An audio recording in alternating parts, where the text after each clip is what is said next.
시청자 여러분 안녕하십니까. 네, 황장수의 톡톡톡 오늘 특별 초대석으로 이번 주도 배종찬 리서치 본부장님 모셨습니다. 네, 잘 계셨습니까? 메리 크리스마스. 네, 하여튼 사진 진짜 정치에 어울립니다. 어울리게 참 애교가 많으십니다. 자, 이제 크리스마스인데요. 네. 크리스마스 때 정치 이야기하면 뭐 그렇다고 돌 던지지는 않겠죠. 뭐 돌 던지면 받아야죠. 요즘 맞을 수는 없고. 네. 블루 크리스마스를 보내는 분도 많았어요. 그래도 정치 이야기가 요즘 개그나 코미디나 드라마보다도 더 개그스럽거나 네. 더 드라마틱하지 않습니까? 맞습니다. 어처구니가 없다는 이야기들을 많이 하시고, 실제 저희가 이렇게 빅데이터 분석을 해보더라도 어느 정도 실시간으로 분석할 수 있는 것이 이제 빅데이터 분석인데, 네. 올해만큼은 메리 크리스마스가 아닌 메롱 크리스마스다. 메롱. 그만큼 국민들이 우롱당한 한 해다. 그러니까 농단 사태가 정말 국민들이 이 세밋 이해할 수가 없는 것이거든요. 경제는 망가졌고 국정은 농단됐고 그러니까 어떻게 이런 일이 있을 수 있냐. 그러니까 반갑게 이웃들과 친구들과 가족들과 메리 크리스마스 이래야 되는데 이제는 어디를 가도 뭐 루돌프 사슴코 노래를 들을 수도 없고 이 빨간 코를 어디 가서 찾아야 될지. 예전에는 막 술 먹고 루돌프 빨간 코가 되는 분들도 많은데 이제는 술 먹을 기분도 아니시라는 거거든요. 그런 부분에 대해서 이 정치권이 좀 책임져야 될 것 같고요. 어떻게 보면은 그런 분들에게 좀 콸콸콸 사이다 같은 청량감을 이 소장님의 방송에 줄 수 있지 않을까. 이게 뭐 크리스마스 선물이 되지 않을까 싶습니다. 어떤 분들한테는 제가 사이다가 아니고 어떤 분들한테는 이렇게 먹으면 막 이렇게 구토가 올라오는 독극물로 보이는 분들도 있어요. 아유, 또 박 대통령을 사랑하는 분들한테는 제가 요즘 좀 악마가 되어 있습니다. 근데 뭐 다양한 시각을 가질 수는 있는데요, 선생님. 저도 뭐 일방적으로 어떤 생각을 주장할 수는 없겠지만 우리가 대통령이 중요한 이유는 뭐 대통령이 하는 일에 대해서는 찬반이 있을 수 있겠지만 기쁨과 희망을 준다라는 것은 누구나 기대하는 것이거든요. 근데 그 기쁨과 희망마저 앗아갔다라는 것은 저는 그 부분에 대해서 제대로 우리 사회가 나아가야 될 방향을 지적하는 것에 대해서 내가 그 말에 동의하지 않는다고 해서 비판하는 것은 좀 문제가 있다고 보고 예. 오히려 열린 마음으로 국민들께서도 좀 받아들이고 또 느끼고 또 우리나라 바로 갈 수 있도록 그렇게 좀 힘써 주셔야 되지 않을까 싶습니다. 예. 우리 저 배종찬 본부장은 그 리서치만 하시는 줄 알았는데 혹시 이 KBS 무슨 개그맨 공채 이런 데는 응시를 안 하셨습니까? 너무 잘하시는 것 같아요. 응시를 했었어야 되는데 네. 응시를 하고 싶은데 주로 개그가 아재 개그류라 아마 많은 분들이 좀 말리셨던 것 같습니다. 네. 또 지금부터 한 20년 전쯤에 배 본부장이 그렇게 응시할 때쯤에는 그런 시절에는 아재 개그가 또 청년 개그였지 않습니까? 그렇습니다. 그래서 이제 뭐 앞으로는 좀 이모 개그나 고모 개그도 뜨지 않을까. 그래서 이제 그쪽도 좀 개발해야 될 것 개발 같습니다. 중이십니까? 네. 예. 자, 그 이제 이 정당이 지금 요동을 치고 있는데요. 네. 뭐 비박이 개혁 보수 신당이라고 이름을 붙였더라고요.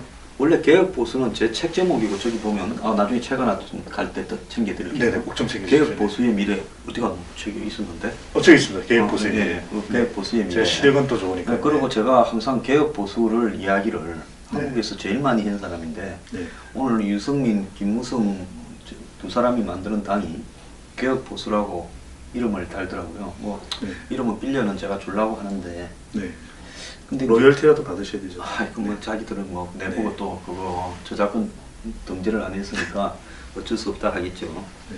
근데 그 개혁 보수 신당이 안보는 기존대로 네. 가고 그 다음에 그 경제, 복지, 노동 문제는 상당히 개혁적으로 가겠다.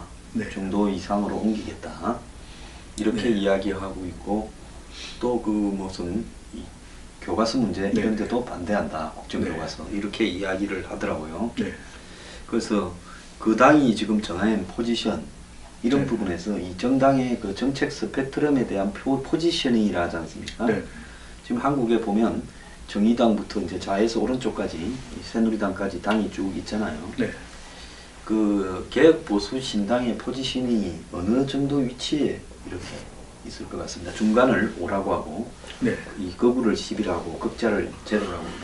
네, 조금 쉽게 설명드리면은 이게 좀 저는 또 이 내용을 처음 알게 됐는데 그 소장님께서 이미 이미 미래를 간파해서 썼던 명칭인 개혁보수가 이번에 예. 당명이 가칭됐다는 것인데 국민들이 들으시기에도 조금 어리둥절하실 것 같아요. 이게 개혁은 뭐고 또 보수는 뭐냐. 그러니까 개혁은 개혁이지 또 보수는 보수지. 근데 지금 비박계 신당이 말하는 개혁보수가 정확하게 위치가 국민들이 받아들이기에는 새누리당과 국민의당의 중간입니다. 네, 중간에. 예. 그러니까 안보는 보수적으로 전통적인 안보관을 유지하겠다라는 것이고 경제 문제라든지 사회적인 어떤 현안에 대해서는 진보적인 입장을 취하겠다라는 것이거든요. 예. 개혁적인. 근데 국민들은 그런 이야기들 너무 많이 들어왔다라는 것입니다. 그래서 비박계 신당이 앞으로 등장할 경우에 또 개혁 보수 정당이다, 개혁 보수당이라고 할 때 국민들은 새누리당보다는 좀 덜 보수적인데 예. 그렇다고 해서 더불어민주당 같이 진보적인 정당은 아니고 국민의당하고도 또 이미지가 이게 겹치는 것이거든요. 예. 그러니까 이게 이거 캐릭터가 겹치는데 그럼 도대체 뭐지라고 이야기하실 수가 있고 또 얼마 전까지 사드 배치 찬성을 했는데 또 이분들 중에 또 몇몇은 다 의견이 통일되는 건 아닐 것이거든요. 그렇다면은 최근에 이 비박계 신당에 대해서 분당이 될 경우에 어떤 지지를 할 것이냐, 어떻게 지지할 것이냐, 얼마나 지지할 것이냐 가상 지지율을 조사를 해봤거든요. 조사를 해봤더니 보수 쪽에서는 새누리당과 경쟁을 하고 예. 중도에서는 국민의당하고 아주 본격적으로 경쟁하는 것으로 나타났거든요. 그래서 중요한 것은 이 정당이 앞으로 가지고 있는 어려운 말입니다. 일반인들이 이야기하기에는 소장님께서는 명쾌하게 설명을 해주셨지만 개혁보수 과연 국민들은 새누리당은 아닌데 그렇다고 해서 국민의당은 아닐 테고 그렇다면 개혁보수가 과연 어떤 정당인가 상당히 국민들로서는 선뜻 와닿기는 어려울 가능성이 있거든요. 그래서 중요한 것은 앞으로 이 정당이 어떤 정당인지를 좀 더 쉽게 국민들한테 전달해 줘야 될 것이고 또 하나 중요한 것은 이 정당이 뭐 때문에 탄생한 것입니까, 소장님? 뭐 때문에 탄생했는가는 네. 새누리당의 비박은 친박과 항상 티격태격이 왔죠. 그러니까요. 공천 때부터 예. 그 다음에 공천 이전에도 뭐 이 국회 선진 국회법 개정을 둘러싸고도 그래서 원내대표가 쫓겨나기도 했잖아요. 네. 그러니까 한마디로 친박의 범주에 들어가지 못한 사람들이 당의 주도권을 이렇게 둘러싸고 거기에는 친이도 있고 비박이라는 게 매우 혼란스러운 것 같아요. 네. 친박하다가 사이가 소원해진 사람도 있고 어쨌든 친박에서 못 들어간 사람들이 비박이라는 이름으로 있었지 이들을 전체를 갖다가 정책적이거나 정치적인 스펙트럼으로 이렇게 포지셔닝을 할 수 있는 동일한 스펙트럼을 가진 사람이 있는가로 봤을 때는 별로 없는 것 같아요. 그러니까요. 매우 다양한 집단들이 네. 비박이라는 이름으로 하나가 됐는데 그 사람들이 탈당하기 전까지는 친박하고 별로 차이점도 없었다. 정책적으로도 이념적으로도. 근데 탈당을 하니까 차이점이 생겼다. 이 부분을 국민들이 어떻게 받아들일지 좀 저도 걱정이 되는 거예요. 바로 그 부분입니다, 소장님. 이 비박계 신당이 탄생하게 되는 명분이 나는 박근혜가 싫어요. 이렇게 해서 탄생했다는 것은 물론 빌미는 될 수 있겠지만 이것이 어떤 신당을 우리가 원하게 되는 결정적인 조건은 아닌 것이거든요. 어떤 신생정당이 유권자들의 사랑을 받기 위해서 국민들의 사랑을 받기 위해서는 분명히 이 정당이 필요한 이유가 있어야 됩니다. 예. 왜 우리는 이 정당을 필요로 하는지, 왜 이 사람들이 이 정당에서 활동을 해야 되는지, 앞으로 이 정당의 미래는 무엇인지를 우리가 정말 절절히 느낄 수 있어야 되거든요. 근데 과연 그러한 느낌을 이 정당에 줄 수 있느냐? 지금 국민들이 바라볼 때는 나는 박근혜가 싫어요. 탄핵됐으니까. 그런 느낌만으로 이 정당이 앞으로 국민들의 아주 폭넓은 사랑을 받는 데는 크게 제한적일 수밖에 없는 것이거든요. 물론 기회는 잡을 수 있습니다. 소장님도 아시다시피 그 일본 하면 떠오르는 정당 아시잖아요. 그렇죠. 일본 하면 떠오르는 정당 자민당입니다. 네. 근데 자민당이 정말 이 2차 대전 이후 50년 종전 이후 45년 종전 이후 쭉 일본의 정치를 지배해 왔거든요. 예. 그러다 보니까 일본 국민들이 식상해진 겁니다. 잃어버린 10년, 잃어버린 20년 이야기가 나오니까 98년에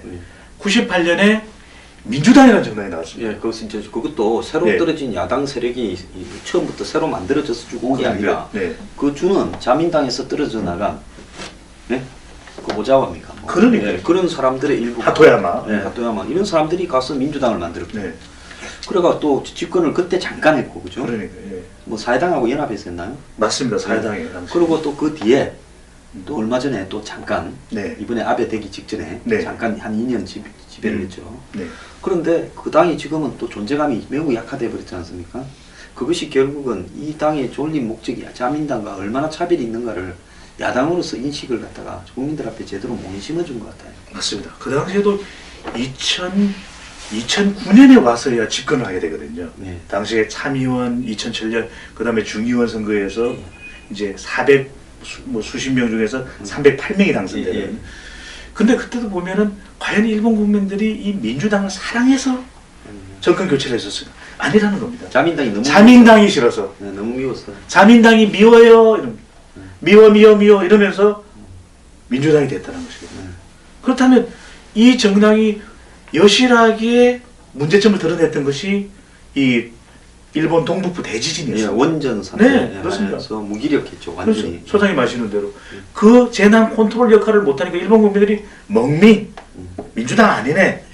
그러면서 이 정당이 몰락하게 되고 이제 극우 성향을 띠면서 그렇습니다. 네, 오바마가 아까 아베가 아베가 최근에는 이 민주당이 유신당하고 합당하면서 민진당으로 이름까지 왜 좀 요즘에 이렇게 당도 개명을 하네요. 사람도 개명을 하고 당도 개명을 하고. 민주당이 네. 그 유신당이면 오사카 유신의 그 말하는 그렇습니다. 겁니까? 네. 그럼 그거하고 또 합쳤네요? 그러니까요. 그러니까 합종연행 갈짓자행 보려고 했다라는 것이거든요. 그래서 제가 일본의 예를 드는 이유는 우리나라에서 어떤 정당의 선택이라는 것이 어떤 특수한 상황에서 나는 뭐가 싫어요 해서 만들어져서는 안 된다.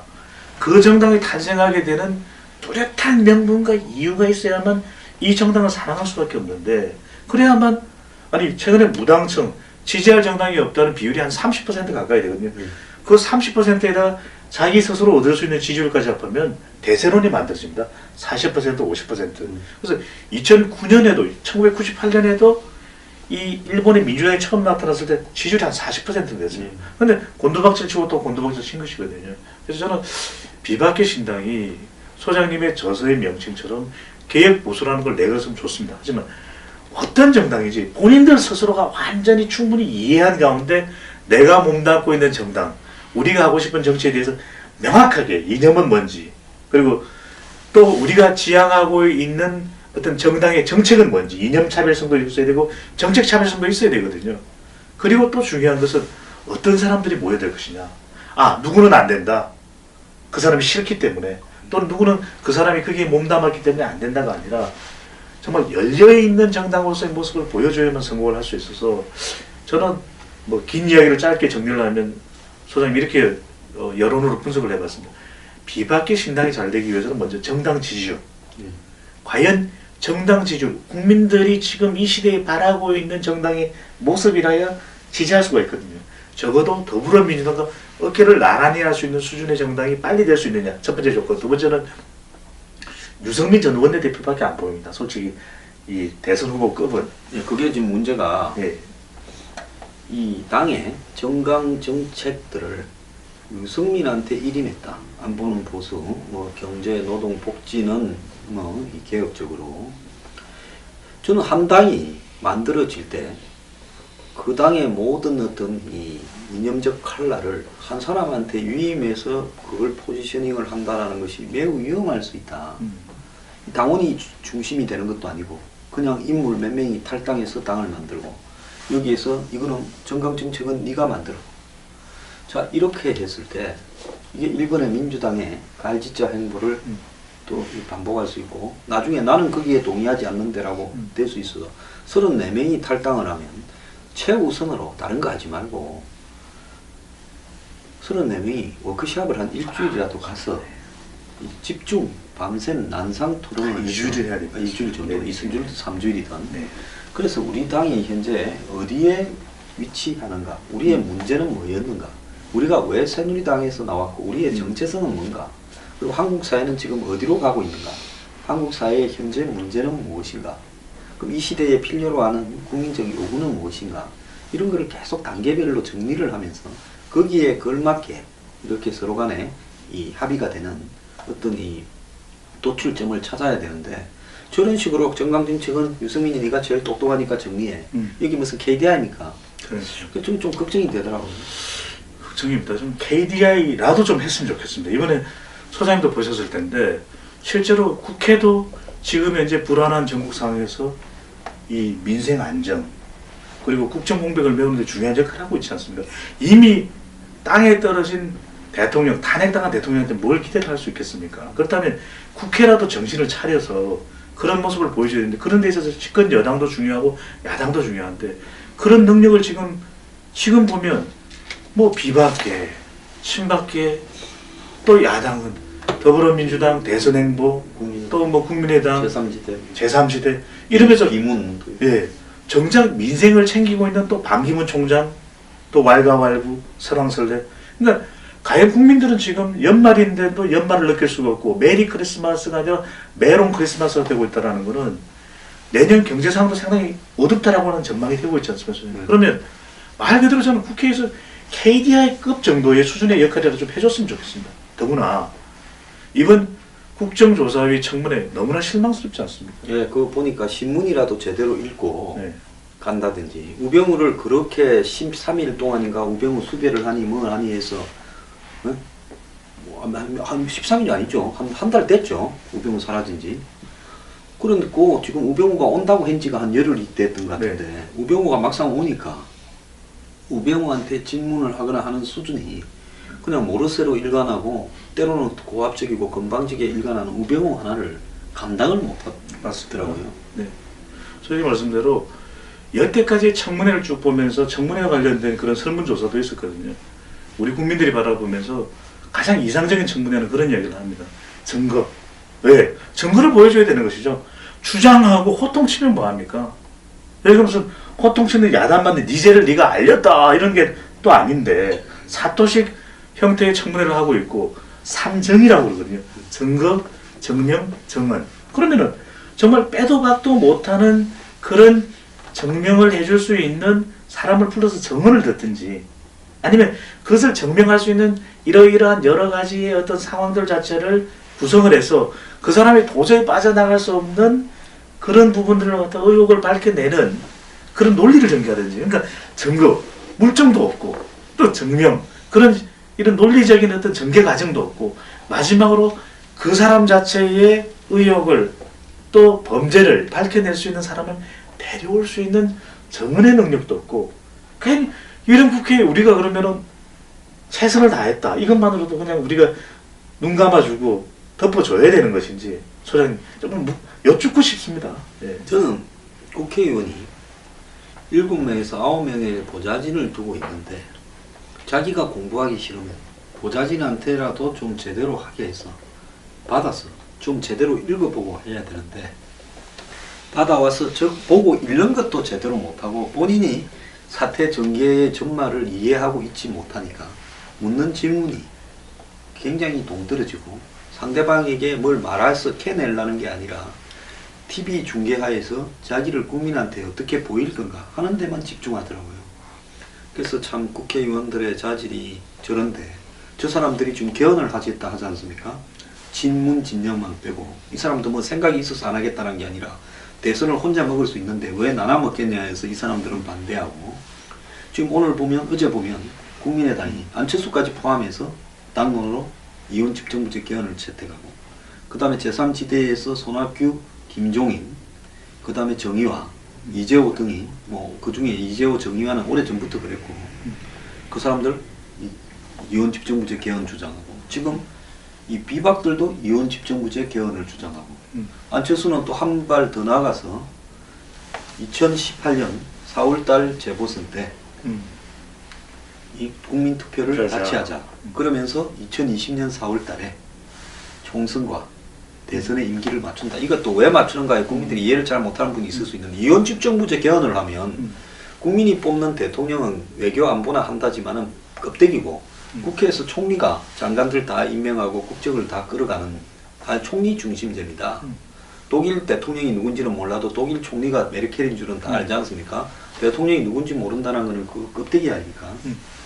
그럼 국회가 모든 권력을 다 가져가겠다는 부분인데 그러면 대선하고 총선을 같이 치러야 예를 들어서 국회에서 대통령도 임기를 출발하고 극대기 대통령도 그 다음에 국회에서 장관을 다 임명하고 총리도 뽑을 거 아니에요. 그래서 같아져야 되는 거 아닙니까? 같이 않으면 안 되는 거예요. 이원집정부제 하려면. 그러니까 이번에 꼭 대선에 출마하는 사람은 대선 전에 개헌을 하기가 어려우니까 내가 당선되면 임기를 2년 한 4개월만 하고 2020년 4월 달에 총선을 치를 때 내 임기를 그만두고 내 임기 중에 국민투표를 해서 개헌을 해서 이 이원집정부제로 가는 틀을 닦겠다라는 걸 공략하는 사람이 여기 모이는 거예요. 그러려면 국회가 대통령보다는 훨씬 더 뭡니까? 능력이 있다는 걸 보여야 될 건데 지금 국회 수준이나 대통령 수준이나 막하 아님이 어떻게 생각하십니까? 바로 그렇습니다. 그러니까 심지어는 탄핵 국면 와중에 있었던 한 여론조사에서는 지지할 정당이 없다는 것이 제 질문을 안 하게 되고 그래도 조금이라도 더 좋아하시는, 지지하시는, 선호하시는 정당이 무엇입니까? 이렇게 물어보지 않으면 거의 절반에 육박할 정도라는 것이거든요. 그래서 지금 현재 정당의 경쟁력 자체가 국민들을 만족시키고 있느냐? 만족 못 시키고 있다는 것입니다. 우리도 정치 소비자인데 우리가 물건을 하나 사더라도 마음에 들지 않으면 반품하고 환불받지 않습니다. 근데 일단 한번 뽑고 나면 4년 동안은 어떻게 방법이 없습니다. 가장 경쟁력이 있어야 되는 이 국회, 정당인 것이거든요. 오늘 정당을 이야기하지 않을 수 없는 게 개헌과 관련해서도 그런 이원집정부제 소장이 말씀하신 대로 불안감을 느끼는 이유는 과연 많은 그런 권력을 쥐게 되는 이원집정부제에 하에서 국회가 경쟁력을 가지고 있느냐. 그러니까 국제적인 경쟁력뿐만 아니라 국내적인 경쟁력도 없는데 그런 경쟁력을 만약에 가지고 있는 정당이라 그러면은 우리 국민들이 쉽게 동의를 할 겁니다. 그리고 그런 개헌에 대해서도 보다 더 국민들이 또 이렇게 힘을 실어줄 수 있는 그런 계기가 마련될 텐데 지금의 국회를 보게 되면은 당장 민생 혈안 또 여러 가지 산적한 과제들을 해결해 나가는 모습 그리고 거기서 성공적인 모습을 보여주면서 아 국민 여러분 이제는 우리 국회가 이 정도 수준의 능력을 갖췄기 때문에 개헌을 합시다.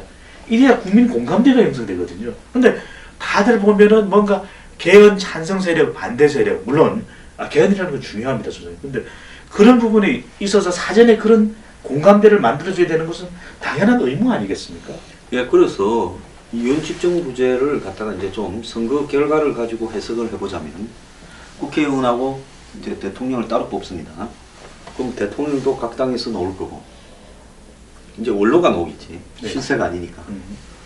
그 다음에 이제 당은 당대로 또 투표를 할 거 아닙니까? 네. 그러면 이제 일당이 나올 거 아니에요? 근데 뭐 이원집정부제 원론으로 보자면 일당이 과반수만 넘게 되면 일당이 다 그렇죠. 조각을 할 거 아니에요? 네. 만약에 과반수가 안 되면 이제 연립적으로 연립적으로. 구성하지 않겠습니까? 장관 2개 떼줄게, 3개 네. 떼줄게. 그러면 장관직만 해도 한 20개는 될 건데 아마 이원집정부제 하면 장관 많이 해먹으려고 장관 더 만들 거예요. 근데 지금 국회의원 300명 중에서 뭐 정당에 한 100 몇십 명 있다고 보면 큰 정당이 100 몇십 명 중에서 장관할 20명을 뽑아내기가 자질이 이게 있겠는가? 네? 이게 참 의문인 것 같아요. 그런데 이제 또 이렇게 생각을 할 수는 있겠죠. 박근혜 정부의 장관들 보니까 아무나 시켜도 존재감도 없고 대통령 똑대를 하나 못해도 장관 자리에 다 앉아있고 수석 자리에 다 앉아는 있더라. 그러니 뭐 자들보다야 우리가 낫지 않겠냐. 이제 그 사람들은 그렇게 생각을 하겠죠. 국민들이 이걸 어떻게 생각하겠습니까? 그러니까요. 선생님 말씀대로 정말 중요한 것이 그 정도의 권한을 넘겨받게 되는 국회가 그런 능력을 충분히 소화해낼 수 있는 정도의 준비가 되어 있어야 되는데 그런 인물로서 구성이 되는 그게 아니라는 겁니다. 그 출발 자체가 바로 그러한 능력 있는 전문성 있는 사람들을 공천하는 게 아니지 않습니까? 네. 이번에도 가장 문제가 됐던 게 옥새 들고 나르샤 또는 정말 공천 파동 뭐 저 폭로 네. 뭐 이렇게 되다 보니까 정말 능력 있는 사람 정말 누가 보더라도 아 감탄에 맞지 않는 그런 지도자급의 인물들이 국회로 입성이 안 된다는 것이거든요. 물론 그 중에 상당히 열심히 하시는 분들도 계십니다. 하지만 이번에도 보면은 국민들의 궁금증을 풀어내는 것이 국조위, 청문회임에도 불구하고 하나만한 질문을 하게 되는 그런 모습들을 보게 되면서 얼마나 국민들은 개탄스러워했습니다. 심지어는 그랬기 때문에 위정이냐 위정교사라는 걸 통해서 이 국조위가 이 난항을 겪는 그런 상황까지도 일어났던 것이거든요. 예, 그러니까 국회의원 전체가 300명인데 지금 국조위에 17명인가 투입됐죠. 네. 위원장까지 18명인가. 18명. 그러면 300명 중에 18명이면 전체 퍼센티지로 보면 6% 아닙니까? 작은 퍼센트지만 네, 각 당마다 괜찮다고 네. 활약이 괜찮다고 생각하는 사람을 물론 그거는 방해하려고 또 집어넣은 사람도 있지만은 연고로 그렇게 좀 똑똑하다는 사람을 뽑아갖고 6%를 뽑아놨는데 그 6%가 저 모양인데 전부 남아있는 사람을 전체를 TV 앞에 세워서 이런 이 국정조사 청문회처럼 어떤 사안을 파고들게 하고 생중계를 하면 얼마나 가관이 벌어질 건가 하는 모습도 우려가 됩니다. 그래서 저는 이제 더불어민주당의 이야기를 좀 하지 않을 수가 없는데요. 네. 탄핵 국면에서 가장 지지율이 높은 정당이 더불어민주당이거든요. 네. 물론 탄핵의 반사이익을 얻었습니다. 예. 더불어민주당이 와 더불어민주당 너무 잘한다라기보다는 더불어민주당 아닌 다른 정당, 특히 집권여당인 새누리당에 대해서 대실망을 했기 때문에 스스로 무너지니까. 그런 반사이익을 지지할 정당이 없다라고 했던 그런 유권자들, 우리 국민들이 그나마 더불어민주당으로부터는 뭔가 기대 또는 희망 이런 걸 조금이라도 더 얻었기 때문에 지지율이 높아진 것이거든요. 그 다음에 여기서 중요한 것은 지지율이 높아졌다라는 것이 중요한 것이 아니라 얼마만큼 수권 정당으로서의 모습을 보여줄 수 있는가. 네. 그러기 위해서는 아까 소장님께도 말씀을 드렸듯이 정당 지지율에 상응하는 정도의 정책적인 능력 중요합니다. 그래서 과연 집권 여당이 됐을 때, 정권 교체가 됐을 때 더불어민주당 출신의 의원들이 또 더불어민주당이 얼마만큼 국가 운영 능력을 갖추고 있을까? 소장님께서 말씀하신 것처럼 그게 KDI에 답이 있다고 보입니다. 정당의 이 연구원, 산하연구들 얼마나 많은 재정적 지원을 받습니까? 예, 지금 각 정당마다 정책연구소에 돈을 가장 많이 쓰게 돼 있는데 그걸 전부 가라로 사람 올려놓고 안 그러면 어디 갈 데 없는 사람 꼽아놓고 실제 정책 연구는 하지 않고 그냥 돈을 타내는 용도로만 이용을 하는데 이 얼마 전에 더불어민주당이 촛불혁명 12과제라고 발표한 내용에 보면 기가 찬 내용들이 굉장히 있다는 거죠. 사드를 차라리 반대한다면 왜 반대하는가를 논리적으로 이야기해야 되는데 우리는 운동권이니까 반대한다는 식으로밖에 안 돼 있고 한일 군사정보 공유 협정도 그렇고 또 부동산 정책이니 뭐 임대차 정책이니 해서 12가지인데 이 중에서 대부분이 재탕, 삼탕 국회에서 이야기했다가 통과 안 되고 이렇게 사가 있던 파퓰리즘적인 일부 정책이 포함된 부분들을 마치 촛불혁명 12대 과제에서 이 4월달까지 관철시키고 그럼 4월달이라는 것은 대선 직전 아닙니까? 그렇습니다. 그러면 사실상 자기 당의 이건 대선 공약이잖아요. 네. 그 사실상 대선 공약을 그렇게 엉망으로 발표하는가? 정말 이 사회의 본질적인 문제가 뭔지를 고민이라도 좀 했는가? 그런 부분에서 굉장히 좀 참 그 능력이 저렇게 해서 집권하면 또 어떡하겠는가? 공감합니다. 그래서 저는 이 유권자들은 아무리 잘 보지 못하는 것 같아도 결국에는 그 한 사람 한 사람의 여론이 모이면 제대로 읽어낸다. 우리 촛불 민심에서 보지 않았습니까, 네. 선생님? 그렇다면 앞으로 더불어민주당한테 기대하는 것은 그래도 자기들이 생각하는 이념 철학 또 자신들이 생각하는 정책 방향은 있겠지만 그것이 국가를 위한 것이고 또 국민을 위한 것이라 해야 되거든요.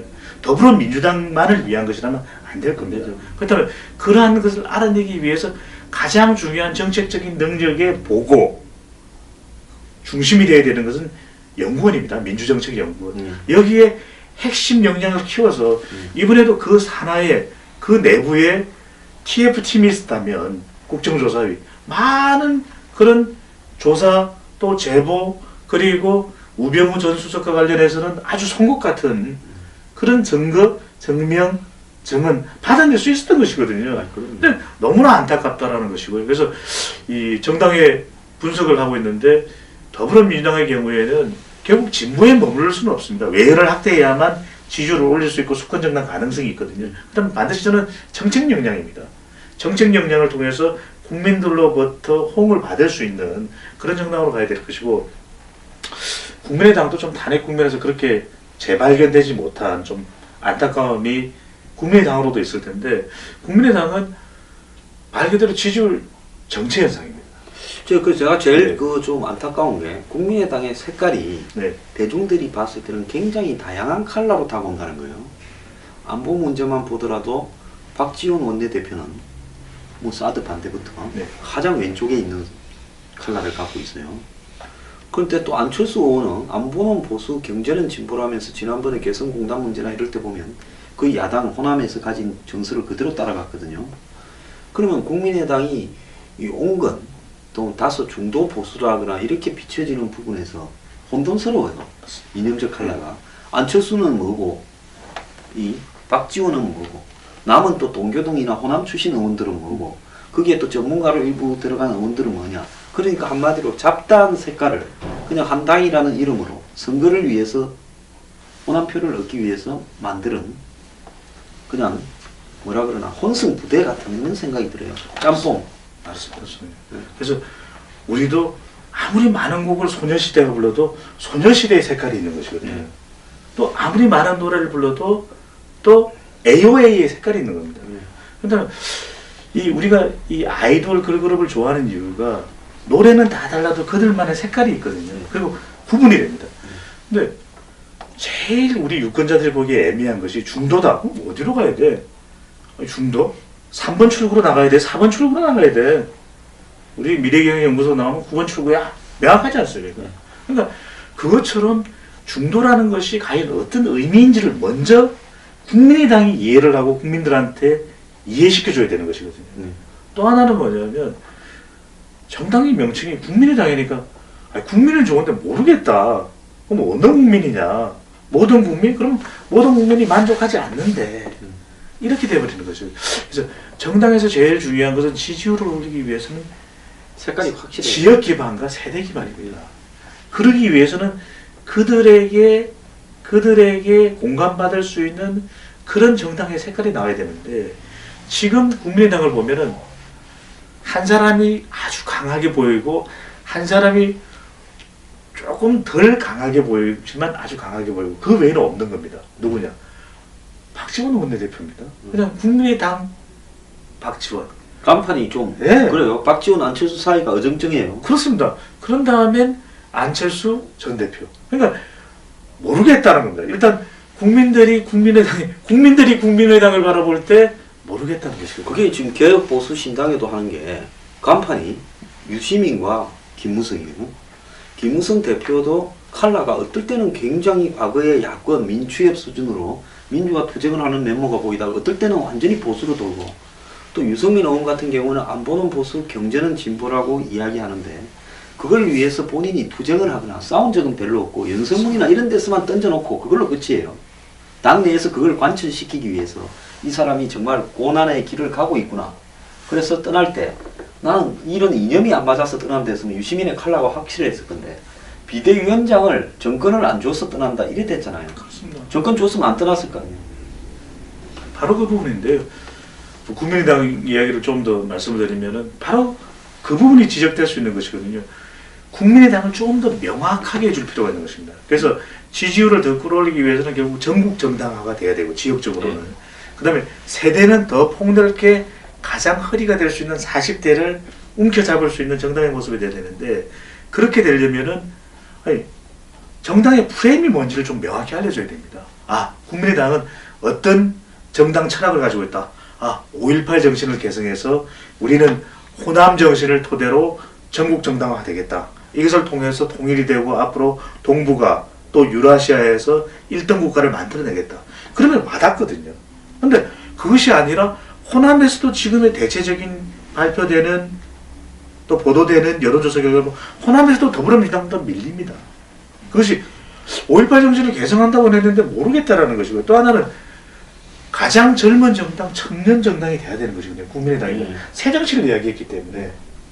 그런데도 불구하고 20, 30대에서 더불어민주당에게 밀리고 또 비박계 신당을 넣어봤더니 비박계 신당이 오히려 20대, 30대에서 국민의당과 경쟁하는 모습을 보여주고 있거든요.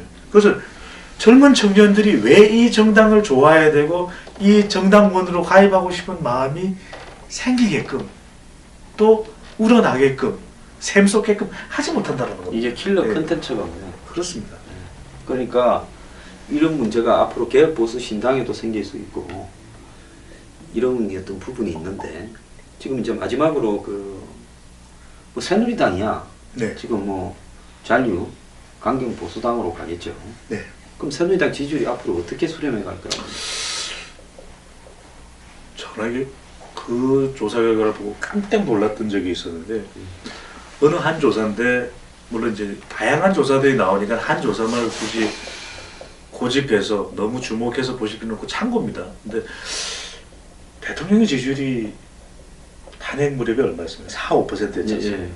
저는 결국 많은 유권자들은 친박계 정당은 대통령이라고 생각할 가능성이 높겠고요. 그렇다면 대통령의 지지율, 대통령이 받을 수 있는 지지율에 굉장히 가깝게 나온 그런 결과도 있었습니다. 앞으로 이제 장기적으로 보면 네. 이제 나갈 사람 나가고 남게 되면 4~5%를 향해서 수렴해 갈 거다. 그럴 가능성이 높다 이런 이야기. 철저한 개혁을 통해서 적어도 대통령과 연결고리를 끊어내고 우리는 그래도 대통령과 가까웠던 사람이지만 완전히 변하겠다 라는 것이 아니라 지지부진하게 또 두루뭉술하게 그 관계를 끊어내지 못하고 또 기존에 지나치게 지역적으로는 대구 경북의 기득권에 집착하는 모습들 그리고 그동안의 개혁적인 모습을 보여주지 못했던 인사들을 중심으로 해서 여전히 지도부를 앞으로 이 비대위원장 이후 임명진 비대위원장 내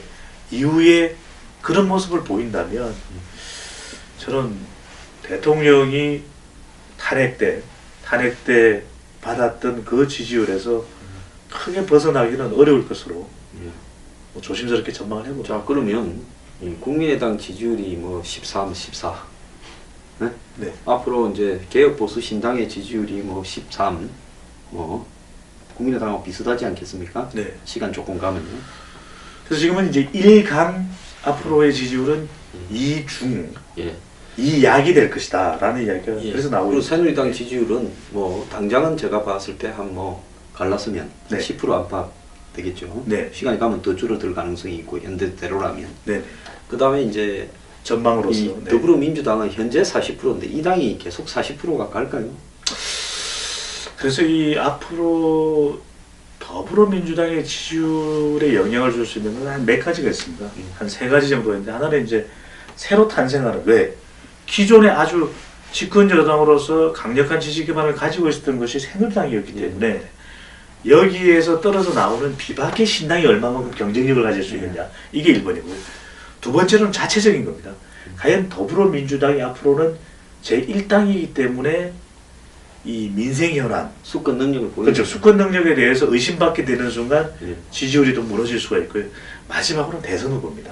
대선. 대선 후보가 경쟁력을 가지면서 당선 가능성이 높아진다면 지지율이 어느 정도 유지되겠지만 그렇지 못하다 그러면 더불어민주당도 이 1위 정당의 자리를 유지하기만은 쉽지 않다. 오늘 저는 우리가 2부에서 주로 다뤄보겠지만 말이 나왔으니까 이야기해보면 더불어민주당의 지지율이 40%인데 문재인 대표 지지율이 현재 23%가 거의 맥시멈이지 않습니까? 네.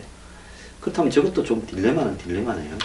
그래서 이거 중요한 이야기들 땐 아꼈다가 나중에 그래도 2부에서 보실 수가 있으니까요. 예, 지금 대충 이러니까요. 그럼 마지막 하나만 좀 여쭤볼게요. 네. 그럼 국민의당하고 비박신당하고 새누리당이 대선 막판에 통합을 한다면 이 세 당의 지지율을 이렇게 시너지 효과가 발생해서 플러스 알파로 오바를 하겠느냐, 안 그러면 합쳤다가 오히려 현상 유지나 더 내려가겠느냐, 이런 부분은 쉽게 전망하기 어렵지만 대충 어떻게 보십니까? 공상이몽 3인 3세이기 때문에 시너지 효과는 어렵다고 발생하기가 어렵다는 거죠. 비박계 신당과 국민의당의 색깔도 다르고요. 그 다음에 여기에다가 친박계 정당이 더해진다 그러면 그건 뭐 서로 간의 효과는 오히려 더 무너지지 더 발휘되기는 좀 힘들다고 보여집니다. 오늘 일부 감사합니다. 정당을 중심으로 해석을 해봤습니다.